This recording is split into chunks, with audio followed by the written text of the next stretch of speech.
بسم اللہ الرحمن الرحیم۔ فروع، یہاں سے وہ مسائل شارع صاحب در مختار بیان کر رہے ہیں جو ماتن نے ذکر نہیں کیے اعضائے وضو کے دھونے میں، تو ان مسائل کو اب یہاں سے فروع کی صورت میں یہاں سے بیان کریں گے۔ پہلا مسئلہ یہ ہے فی اعضائہ شقاق غسلہ،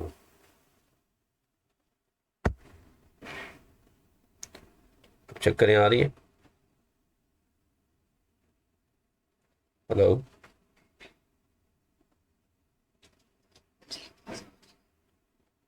فی اعضائہ شقاق، اگر کسی وضو کرنے والے شخص کے اعضائے وضو میں کوئی شگاف آ جائے، کوئی اس کے اعضاء پھٹ جائیں، جیسے ہاتھ پاؤں سردیوں میں پھٹ جاتے ہیں، یا کوئی زخم اس کا اعضائے وضو میں آ جائے تو غسلہ، اس کو دھویا جائے گا۔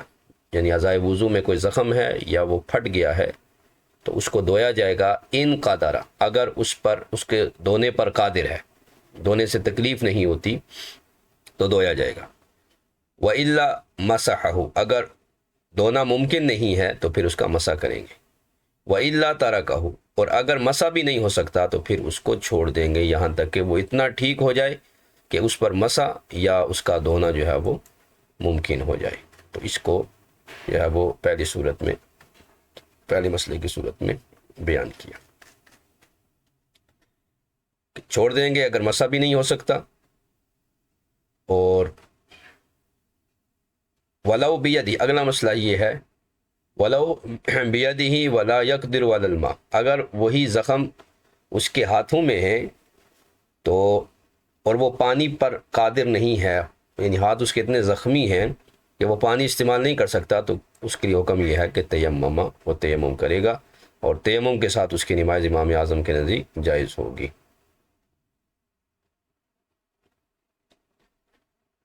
ٹھیک ہے، صاحبین کا اس میں اختلاف ہے۔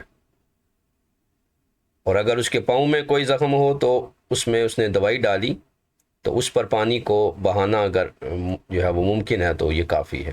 اور اگر یہ نہ ہو سکے تو پھر یعنی اگر پانی اس پر بہانا ممکن ہے، زخم کو تکلیف نہیں ہوگی، زخم خراب نہیں ہوگا، تو پھر مسح کافی نہیں ہے۔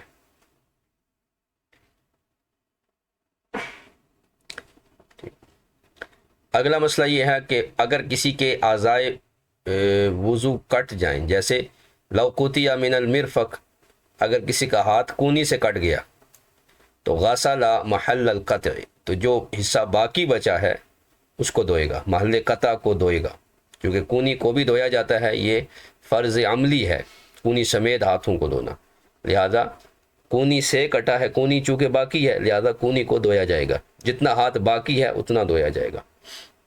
اسی طرح جیسے چور کا ہاتھ کاٹ دیا جاتا ہے تو اس کا ہاتھ جو ہے وہ کلائی سے کاٹا جائے گا، تو باقی اس کی جو بازو ہوگی کلائی سمیت، کلائی سے اور کونی تک اس کو دھویا جائے گا۔ وَلَوْ خُلِقَ لَهُ یدان ورجلان، اگلا مسئلہ یہ ہے کہ اگر کسی کے دو ہاتھ اور دو پاؤں ایک پاؤں میں پیدا ہو گئے، یعنی بازو میں دو ہاتھ پیدا ہو گئے اور ٹانگ میں دو پاؤں پیدا ہو گئے، تو یعنی پیدائشی طور پر وہ ایسا شخص ہے کہ جس کے دو ہاتھ اور دو پاؤں ہیں ہر بازو اور ہر ٹانگ میں، تو اس کے لیے حکم یہ ہے کہ اگر ان دونوں سے پکڑتا ہے، دونوں سے چلتا ہے، پاؤں ہیں تو ان سے بھی دونوں سے برابر چلتا ہے، ہاتھ ہیں تو دونوں سے برابر پکڑتا ہے، تو دونوں کو دھونا اس کے لیے واجب ہے، ضروری ہے۔ ٹھیک ہے، ٹھیک ہے، ایک ہی جانب یعنی ایک ہی بازو میں اس کے دو ہاتھ پیدا ہو گئے تو اگر دونوں سے پکڑتا ہے تو اس کو جو ہے وہ دھویا جائے گا، اور اگر ایک سے پکڑتا ہے تو وہی اصلی ہے، فَيَغْسِلُهَا، اس ایک کو دھونا جو ہے وہ واجب ہے۔ وَكَذَا الزَّائِدَةُ إِن نَبَتَتْ مِن مَحَلِّ الْفَرْضِ، اور اسی طرح محل فرض میں کوئی عضو زائد پیدا ہو گیا، جیسے انگلی، وکفن، یا ہتھیلی ایک اور پیدا ہو گئی ہے، ہتھیلی ہاتھ میں ایک ہی ہے لیکن کسی کی دو ہتھیلیاں ہیں، یا 5 انگلیوں سے زیادہ کسی کی انگلیاں ہیں، ٹھیک ہے، زائد ہے، تو ان کے بارے میں کیا حکم ہے؟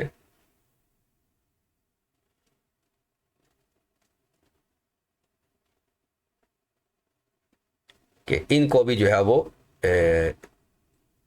کیا کیا جائے گا؟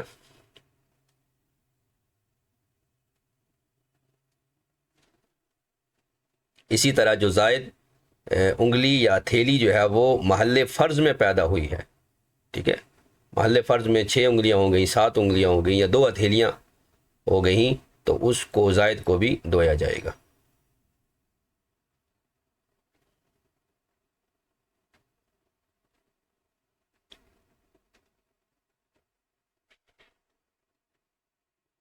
وَإِلَّا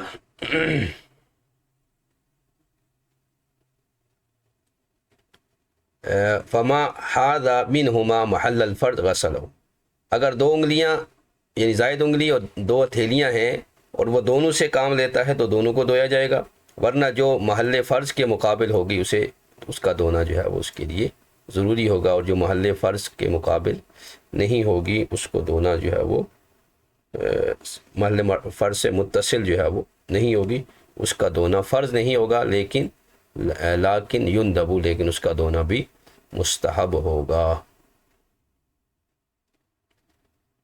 تو یہ یہاں تک ان کے فرائض نماز کو یہاں تک مکمل کیا۔ اب فرائض کے بعد سنن کو شروع کیا، نماز کی سنت، وضو کی سنتیں۔ عموماً یہ ہوتا ہے فرائض کے بعد واجبات آتے ہیں، لیکن وضو کے واجبات نہیں ہیں۔ اس کا جواب جو ہے، اس کے بارے میں گفتگو جو ہے وہ کتاب ہے معدن الاصول، شرح اصول الشاشی۔ اس میں ایک عبارت لکھی ہے کہ واجبات اس عبادت کے ہوں گے جو خود جو ہے، یعنی واجب وہ عبادت ہوگی جو خود عبادت مقصودہ ہو۔ تو وضو جو ہے یہ خود عبادت مقصودہ نہیں ہے، بلکہ یہ نماز کے تابع ہے، لہذا اس کے جو ہے وہ واجبات نہیں ہوں گے تاکہ یہ نماز کے واجبات کے برابر نہ ہو جائے۔ اسی طرح اعلیٰ حضرت نے بھی فتاوی رضویہ کی پہلی جلد میں فرمایا کہ اس کے وضو کے واجب اصطلاحی نہیں ہے، بعض نے واجب قرار دیے ہیں لیکن وہ اصطلاحی واجب جس کو ہم واجب قرار دیتے ہیں، جو قطعی الثبوت ظنی الدلالت یا ظنی الثبوت قطعی الدلالت سے ثابت ہوتا ہے، وہ اصطلاحی واجب جو ہے وہ نہیں ہوتا، ٹھیک ہے۔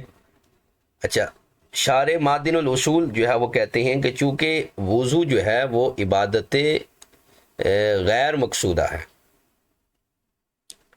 اور عبادت غیر مقصودہ جو ہوتی ہے اس کے واجب نہیں ہوتے،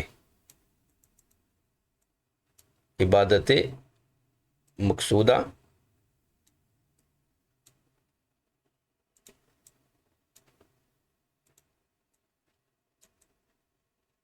اور غیر مقصودہ، ایک مقصودہ ہے، غیر مقصودہ ہے۔ تو جو غیر مقصودہ عبادت ہے جیسے وضو، اب جن احباب نے درس نظامی کی ہوئی ہے وہ اس بات کو جانتے ہیں کہ مقصودہ اور غیر مقصودہ، نماز عبادت مقصودہ ہے، خود عبادت ہے، جبکہ وضو نماز کے لیے لازمی ہے، شرط ہے، اس لیے اس کو عبادت قرار دی، تو یہ عبادت غیر مقصودہ ہے۔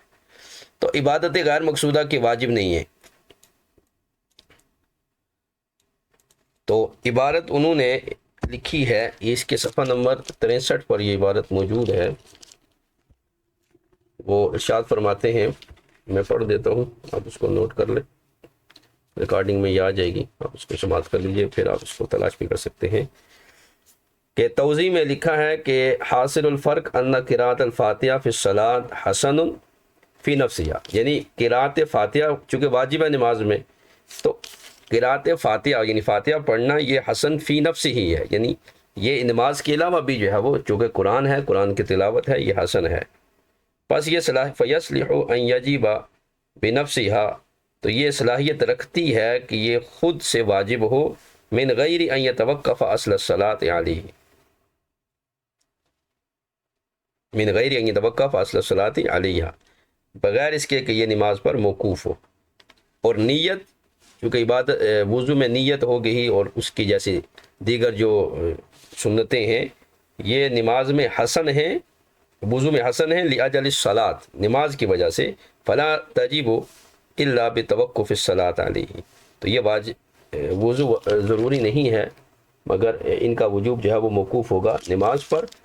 جب ان کا وجوب نماز پر موقوف ہے تو یہ پھر نماز کے لیے شرط ہو جائیں گی، اور شرط جو ہے وہ ثابت ہوتی ہے کس سے؟ دلیل قطعی سے، قطعی الثبوت، قطعی دلالت، اور یہ جو احادیث سے ثابت ہیں یہ قطعی ثبوت ہونے کا ثبوت جو ہے وہ نہیں رکھتی احادیث، یہ ظنی ثبوت ہیں یا ظنی دلالت ہیں، اس لیے ان سے جو ہے وہ نماز کی، وضو کی کہ واجبات جو ہے وہ ثابت نہیں ہو رہے۔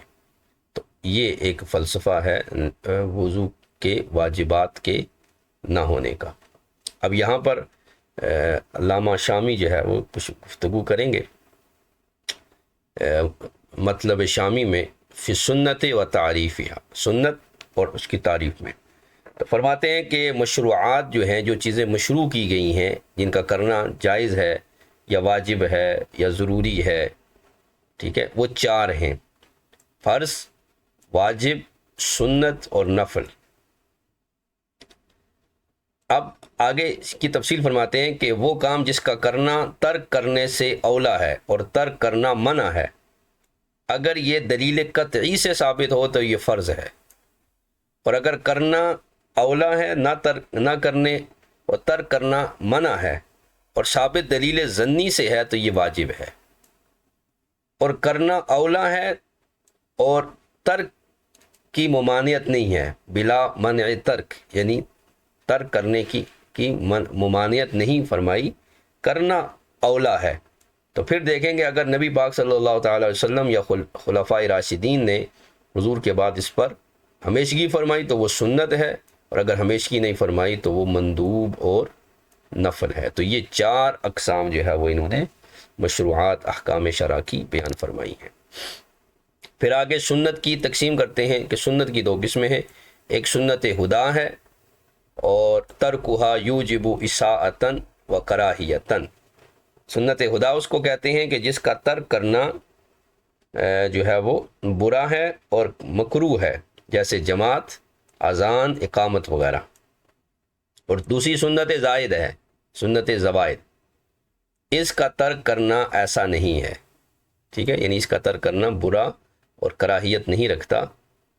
یہ وہ ہے جیسے نبی پاک صلی اللہ علیہ وسلم کی سیرت مبارکہ، انداز مبارک، لباس میں، قیام میں، قعود میں، اٹھنے بیٹھنے میں جو انداز مبارک ہے، ٹھیک ہے، جسے سیرت النبی کہتے ہیں، تو یہ سنت زائد ہے۔ اور نفل اسی سے مندوب ہے کہ نفل اس کو کہتے ہیں کہ جس کے کرنے والے کو ثواب دیا جائے اور تارک کی برائی نہ کی جائے، یعنی جو نہ کرے اس پر کوئی گناہ نہیں، جو کرے گا اس کو ثواب ملے گا، ٹھیک ہے۔ یہ گفتگو جو ہے وہ انہوں نے کی ہے۔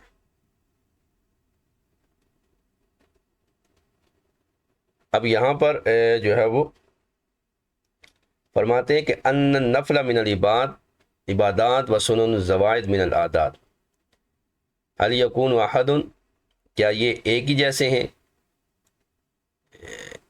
کیا یہ کسی نے یہ جملہ کہا ہے؟ تو کہتے ہیں کہ ان نافلۃ الحج دون التیامن فی التنعل و ترجل، کہ نفلی حج جو ہے وہ دائیں طرف سے جوتا پہننا، یعنی اور اسی طرح کنگھی کرنا، یہ کیا اس سے کم ہے؟ تو اس بارے میں گفتگو جو ہے وہ کی ہے امام ابن کمال نے، ٹھیک ہے، کمال ابن الکمال نے، ٹھیک ہے۔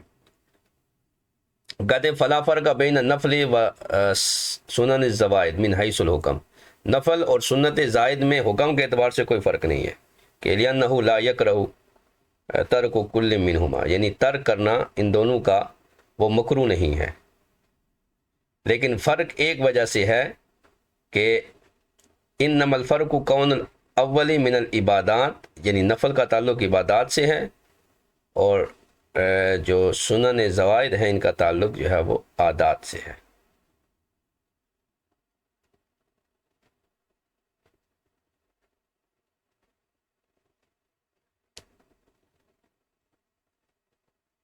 اب اس پر کہتے ہیں، اس پر اعتراض وارد کیا گیا ہے کہ فرق جو ہے وہ عادت اور عبادت میں نیت کا ہے، یعنی یہ عادت، یہ آگے بیان کریں گے کسی جگہ پر کہ عادت اور عبادت میں فرق جو ہے وہ نیت سے ہوگا، یعنی نیت جو ہے وہ عادت کو عبادت بنا دے گی اور مباح کو اطاعت بنا دے گی۔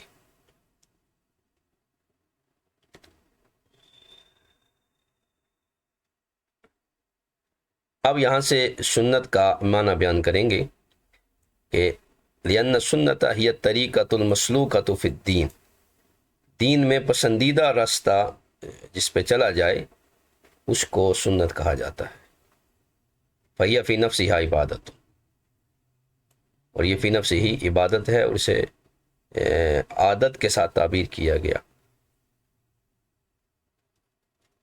اس لیے کہ یہ مکملات دین میں سے، یعنی سنت زوائد جو ہیں یہ مکملات دین میں سے اور شعائر دین میں سے نہیں ہے، بخلاف سنت ہدا کے، چونکہ وہ مکملات دین ہیں۔ یعنی سنت ہدا جو ہے وہ فرائض اور واجبات کو مکمل کرتی ہے، سنت واجب کو مکمل کرتی ہے، واجب فرض کو مکمل کرتا ہے۔ اب یہ کہہ رہے ہیں کہ سنت مؤکدہ جو ہے یہ قریب الواجب ہے، جس کا تارک جو ہے وہ اس گمراہ ہوگا، اور اس کا ترک کرنا استخفاف دین ہے، بخلاف نفل کے کہ نفل کو ترک کرنے والا گمراہ نہیں ہوگا، یعنی اس کی تدلیل نہیں کی جائے گی اس کے تارک کو۔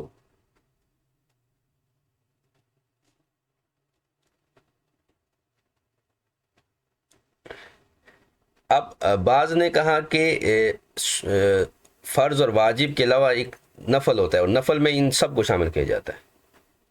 تو ما شرع لنا زیادتاً علی الفرد والواجب والسنت بنوعہ ولذا جعلوا قسما رابعا وجعلوا منہ مندوب والمستحب، یعنی بعض نے نفل میں مندوب اور مستحب کو بھی شامل کیا، ٹھیک ہے، کہ اس میں تحریر کتاب امام ابن کمال کی، اس میں فرماتے ہیں کمال ابن حمام کی اصول میں ہے، اصول التحریر، کہ نفل وہ ہے ما ورد به دلیل ندب عموما او خصوصا، نفل وہ ہے کہ جس کے ندب پر دلیل عموم یا دلیل خصوص ہو، اور نبی پاک صلی اللہ علیہ وسلم نے اس پر مواظبت نہ کی ہو، اور وَلِذَا كَانَ دُونَ سُنَّةِ الزَّوَائِدَ، اور یہ سنت زائدہ سے مرتبے میں کم ہے، جیسا کہ تنقیح میں اس کو ذکر کیا۔ پھر فرماتے ہیں کہ کبھی کبھار نفل پر بھی سنت روابط کا اطلاق ہوتا ہے، جیسے کہا جاتا ہے باب الوتر والنوافل، تو وتر واجب ہے اور نوافل سے مراد سنت ہے۔ اور یہاں نفل کا کیا معنی ہے؟ کہتے ہیں اسی سے ہے تسمیت الحج نافلۃ، حج کو نفل کرا دینا، کیونکہ نفل کا معنی زیادہ ہے، ٹھیک ہے، فالتو نہیں، جیسے مرزا نے کہا زائد علی الفرض، لیکن اس شرط کے ساتھ کہ انہو من شعائر الدین العامہ، وہ شعائر دینیہ میں سے ہے، وہ زائد جو شعائر دینیہ میں سے ہے، لہذا جو سنت روابط ہیں، سنت موقدہ ہیں، وہ زائد علی الفرض ہیں لیکن شعائر دین سے ہیں۔ اب کہہ رہے ہیں کہ اس میں کوئی شک نہیں کہ 3 دفعہ وضو میں ہاتھ دھونا اور تکبیر تحریمہ کہنا، تکبیر تحریمہ کے لیے ہاتھوں کو اٹھانا، باوجود اس کے کہ یہ دونوں چیزیں سنت موقدہ ہیں، وضو میں 3 دفعہ ہاتھ دھونا بھی سنت موقدہ ہیں، اور تکبیر تحریمہ کے لیے ہاتھ اٹھانا رفع الیدین یہ سنت موقدہ ہے۔ اس کے علاوہ جو رکوع میں جاتے اٹھتے ہوئے یہ ہمارے نزدیک منسوخ ہے، تو یہ سنت موقدہ ہے، لیکن حج نافلہ جو ہے وہ ان سے بڑھ کر ہے، ٹھیک ہے، چونکہ حج بھی نفل ہے لیکن حج کا مقام جو ہے وہ اس سنت سے بڑھ کر ہے، یعنی بعض سنتوں سے بڑھ کر ہیں۔ اب یہ ایک ترتیب جو ہے وہ انہوں نے یہاں پر بیان کی ہے، سنت زوائد نفل اور اس کا حکم۔ اب یہاں پر اعلیٰ حضرت نے جو ہے وہ ایک تقسیم کی ہے احکامات کی، اس کو ملاحظہ فرما لیں۔ ایک طرف ہم امر رکھتے ہیں اور دوسری طرف نہیں رکھتے ہیں، کہ وہ کام جو کرنے کے ہیں ان میں سے ایک پہلا ہے فرض، اب اس کے مقابل جو آئے گا وہ ہے حرام۔ فرض سے مراد فرض قطعی ہے، اور اس میں پھر عملی بھی آئے گا، اور اسی طرح حرام کے مقابل حرام قطعی، حرام عملی، یہ دونوں چیزیں آئیں گی۔ تو مطلقاً ہم جب بولیں گے ایک کام فرض ہے تو فرض کے مقابل جو آئے گا وہ حرام ہے، دوسرا کام واجب ہے، واجب کے مقابل جو دلیل ہوگی، متضاد جو ہوگا عمل، وہ مکروہ تحریمی ہوگا۔ اور اس کے بعد سنت ہے، سنت موقدہ، اور اس کا مقابل جو ہے وہ اساعت ہوگا، برا ہے۔ اسی لیے علامہ شامی نے بھی یہاں پر اس کے لیے کہا سنت خدا ترکھا یوجب اساعتن، کہ سنت خدا کا ترک جو ہے وہ اساعت ہے اور کراہیت ہے، ٹھیک ہے نا۔ اساعت بھی برے کو کہتے ہیں، اور برا ہونا یعنی اس کو ناپسندیدہ قرار دیا گیا ہے۔ یہ اعلیٰ حضرت نے یہ جو ہے وہ ترتیب قائم فرمائی ہے۔ اور پھر چوتھے نمبر پر سنت غیر موقدہ ہے، جسے سنت زائد کہتے ہیں، سنت زوائد، تو اس کا مقابل مکروہ تنزیہی آئے گا، ٹھیک ہے۔ اور پانچواں مستحب یعنی مندوب ہے، اور اس کا متضاد جو آئے گا وہ خلاف اولا ہے۔ اور چھٹی چیز جو ہے وہ کیا ہے؟ مباح ہے، اور مباح کسے کہتے ہیں؟ جس کا کرنا نہ کرنا دونوں برابر۔ اب یہ بہار شریعت سے میں نے یہ ایک جو ہے وہ ان کی تعریفات لکھ دی ہیں، اور یہ میں آپ کے گروپ میں سینڈ کر دوں گا، آپ ان کو ملاحظہ کر لیجئے۔ ہر ایک کی تعریف، اساعت کیا ہے، مکروہ تنزیہ کیا ہے، خلاف اولا کیا ہے، مباح کیا ہے، جس کا کرنا نہ کرنا یکساں ہو، برابر ہو۔ تو یہ ساری جو ہے وہ اس کو آپ ملاحظہ کر لیجئے گا کہ یہ احکامات کی ایک ترتیب ہے۔ اس سے ہمیں پتہ چلے گا کہ فرض دلیل قطعی سے ثابت ہے، اعلیٰ حضرت فرماتے ہیں، اور اسی طرح حرام بھی کیا ہوتا ہے؟ دلیل قطعی۔ تو کسی چیز کو فرض یا حرام کہنے سے پہلے سوچ لینا چاہیے کہ کیا اس کی قطعیت پر کوئی دلیل ہے۔ اسی طرح کسی عمل کو حرام قرار دینا ہے تو اس بارے میں بھی سوچ لینا چاہیے۔ اب داڑھی کے بارے میں ایک جملہ کہا جاتا ہے کہ داڑھی سنت ہے، تو پھر جب سنت ہے اس کے بارے میں کیوں کہا جاتا ہے بھئی اس کا کاٹنا حرام ہے؟ تو اصل میں یہ سنت ثابت من السنت ہے، ثابت من السنت ہے واجب، ٹھیک ہے۔ یعنی واجب کا ثبوت دو طرح سے آپ نے پڑھا ہے نا، قطعی الثبوت، ظنی الدلالت، قرآن مجید، ٹھیک ہے، قرآن سے بھی ثابت ہوتا ہے واجب، اور حدیث سے بھی ثابت ہوتا ہے۔ تو یہ جو کہا جاتا ہے کہ داڑھی سنت ہے، تو یہ ثابت حدیث سے ہے، تو اس لیے اسے سنت کہتے ہیں، جبکہ درجہ اس کا وجوب کا ہے۔ تو وجوب کا ہے تو پھر اس کا کرنا جو ہے وہ حرام، یعنی یہ جس طرح فرض اور واجب حق کے عمل میں برابر ہیں، اسی طرح ترک میں بھی برابر ہیں۔ جس طرح فرض کا ترک حرام ہے، ناجائز ہے، اسی طرح واجب کا ترک بھی ناجائز ہے، ٹھیک ہے۔ البتہ حرام قطعی نہیں ہوگا، بلکہ مکروہ تحریمی ہوگا، یعنی ایسا کرنے والا گناہگار ہوگا، داڑھی کاٹنے والا، داڑھی مونڈنے والا، ٹھیک ہے۔ تو اس کو منہاجی یا اس طرح کے جو لوگ ہیں وہ یہ کہتے ہیں نہیں جناب، یہ جب سنت ہے تو اس کو پھر حرام کیوں کہتے ہو؟ سنت کے مقابل تو اساعت آتا ہے، ٹھیک ہے۔ وہ یہی ترتیب لے کے چلتے ہیں اعلیٰ حضرت کی، کہ دیکھیں اعلیٰ حضرت نے تو سنت کے مقابل اساعت ذکر کیا ہے کہ اس کا کرنا یعنی سنت کی مخالفت کرنا یا اس کا ترک کرنا یہ اساعت ہے، برا ہے، حرام نہیں ہے۔ تو آپ داڑھی کاٹنے کو حرام قرار دیتے ہو، تو اصل میں یہ ثابت من السنت ہے، لیکن درجہ اس کا وجوب کا ہے، اور وجوب اور فرض اور وجوب دونوں جو ہے حق کے عمل میں دونوں لازم ہیں، اور ان کا ترک کرنا ناجائز اور حرام ہے۔ اب فرض کا ترک کرنا حرام قطعی ہے، اور واجب کا ترک کرنا جو ہے وہ حرام عملی، یا اس کو مکروہ تنزیہی کہیں گے، ٹھیک ہے۔ تو یہ فرق جو ہے وہ ملحوظ رہنا چاہیے۔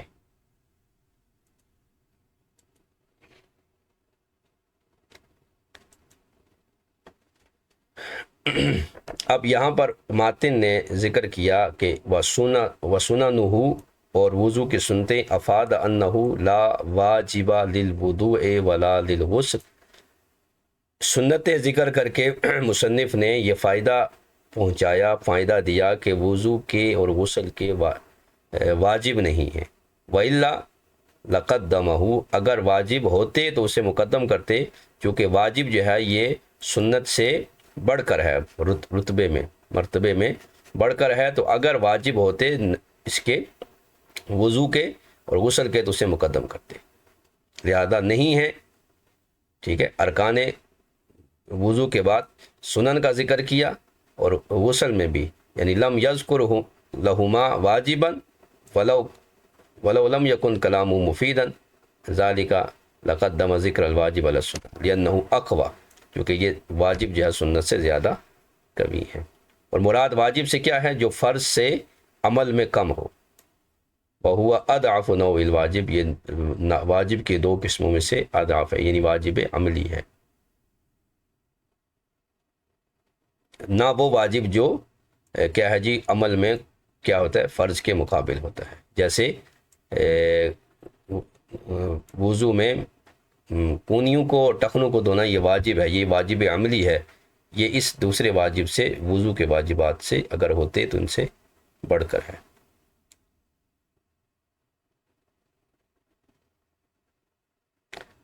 تو کونیوں کا اور ٹخنوں کا دھونا یہ واجب آخر ہے، اور مسح راس جو ہے نا من ھذا النوع الثانی، یہ اس دوسری قسم سے ہے۔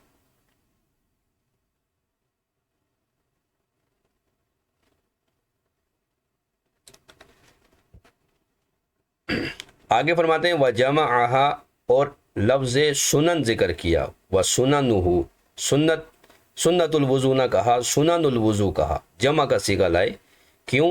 لِأَنَّ كُلَّ سُنَّةٍ مُسْتَقِلَّةٌ بِدَلِيلٍ وَحُكْمٍ، اس لیے کہ وضو کی ہر سنت مستقل ہے، کسی کے تابع نہیں ہے کسی دوسری سنت کے، دلیل بھی اور حکم کے اعتبار سے، یعنی دلیل بھی مختلف ہے، دلیل بھی مستقل ہے اور حکم بھی مستقل ہے۔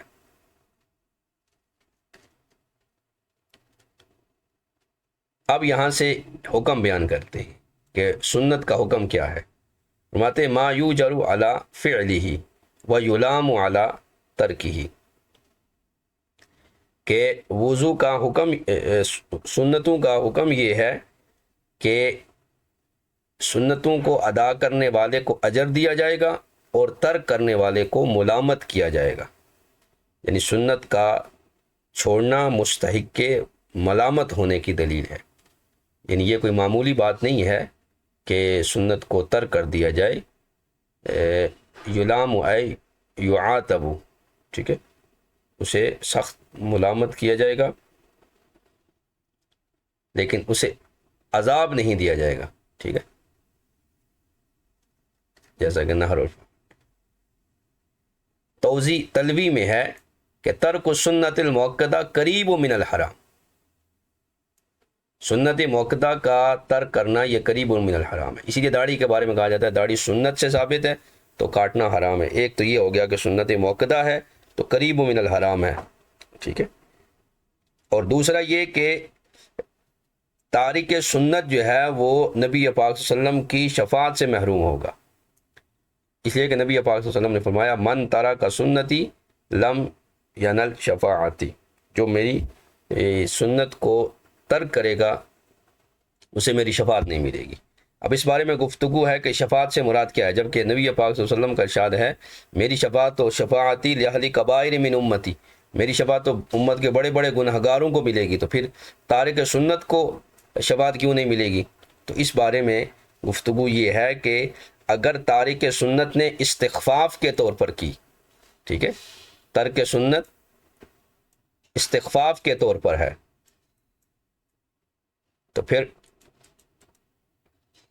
کیا ہوگا جی؟ دو صورتیں ہیں، استخفاف یعنی ہلکا سمجھنا، تو استخفاف سنت سے کافر ہو جائے گا، ٹھیک ہے، اور دوسری صورت جو ہے وہ یہ ہے کہ استخفاف نہیں ہے، ٹھیک ہے، غیر استخفاف ہے لیکن سنت کا ترک کرتا ہے، تو اس صورت میں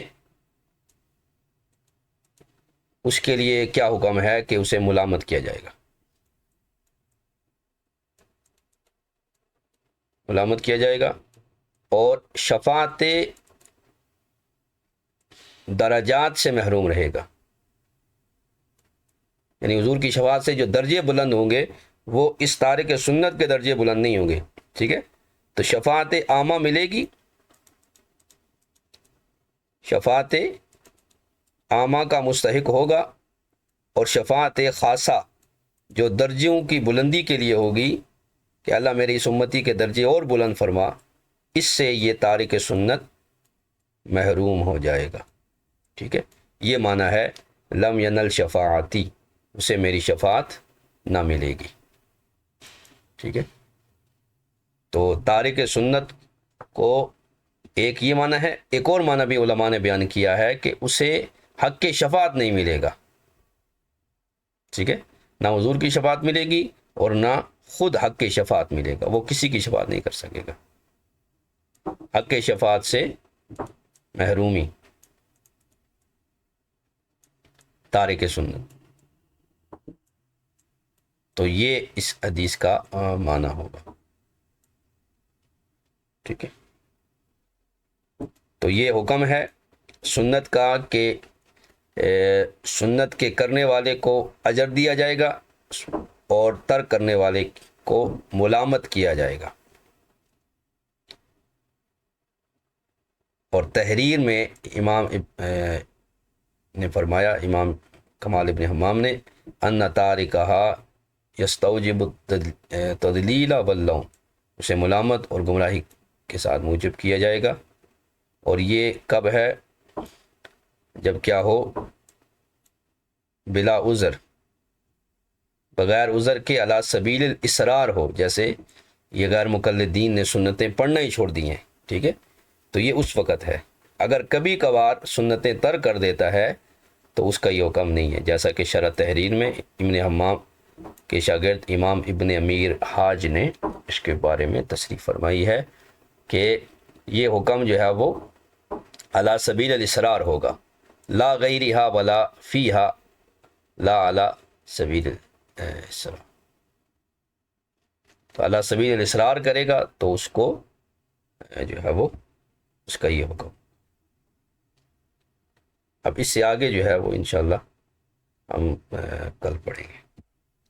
اب اگر کسی نے کوئی سوال کرنا ہو تو کر سکتے ہیں.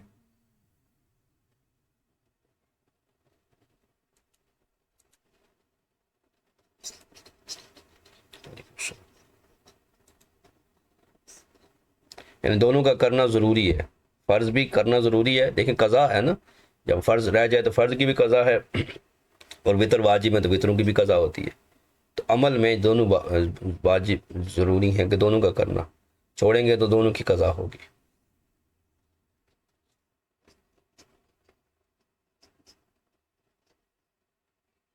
کنز المدارس یہ دو نصاب ہیں، ایک طالبات کا ہے اور ایک طلباء کا ہے، تو یہ دونوں کے نصاب چل رہے ہیں. ٹھیک ہے، تو شاید کتاب الطہارت طالبات کے نصاب میں ہے،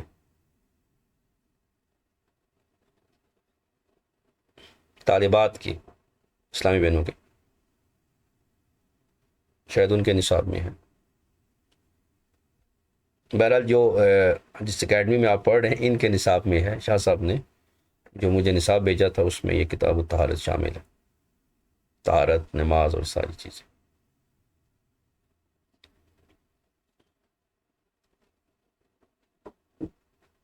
جی، اور کسی کا کوئی سوال؟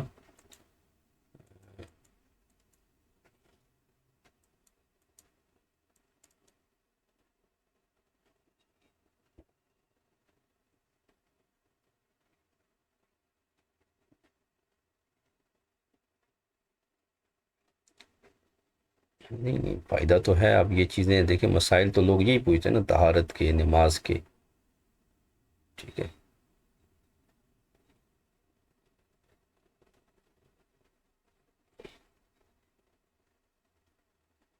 دیکھیں اس کو در مختار کو اور شامی کو بس ایک ٹیسٹ کے لیے رکھا گیا ہے. ٹھیک ہے، حالانکہ ہونی تو یہ چاہیے کہ یہ ساری آئے کہ چونکہ مسئلہ کہیں سے بھی آ سکتا ہے. یعنی آپ روب راس کا جو مسئلہ ہے، دیکھیں ہدایہ میں کچھ لکھا ہے کہ مقدار ناسیہ کو انہوں نے روب راس قرار دے دیا، لیکن انہوں نے، علامہ شامی نے اس کو رد کیا کہ نہیں، وہ مقدار ناسیہ نہیں ہے. اب اگر مفتی جو اگر فتویٰ دے گا ہدایہ سے ہی اگر وہ دینے لگا تو اسے کم از کم شامی کو دیکھنا چاہیے. تو ایک ہی ہے. باقی شاہ صاحب سے آپ گفتگو فرما لیں کہ وہ کیا ارشاد فرماتے ہیں. اچھا، قطعی الدلالت کون سی نصرت؟ یہ ہم نے پہلے پڑھ لیا تھا. جس کا ثبوت بھی قطعی ہو اور دلالت بھی قطعی ہو، یہ ہوتی ہے آیت مفسرہ یا آیت محکم، مفسر آیت، محکم آیت، اور حدیث متواتر جو قطعی الدلالت ہو،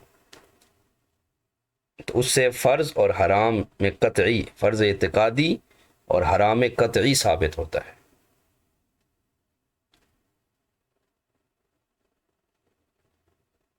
واجب اور فرض عمل میں برابر چاہیے ہوگی جی، ٹھیک ہے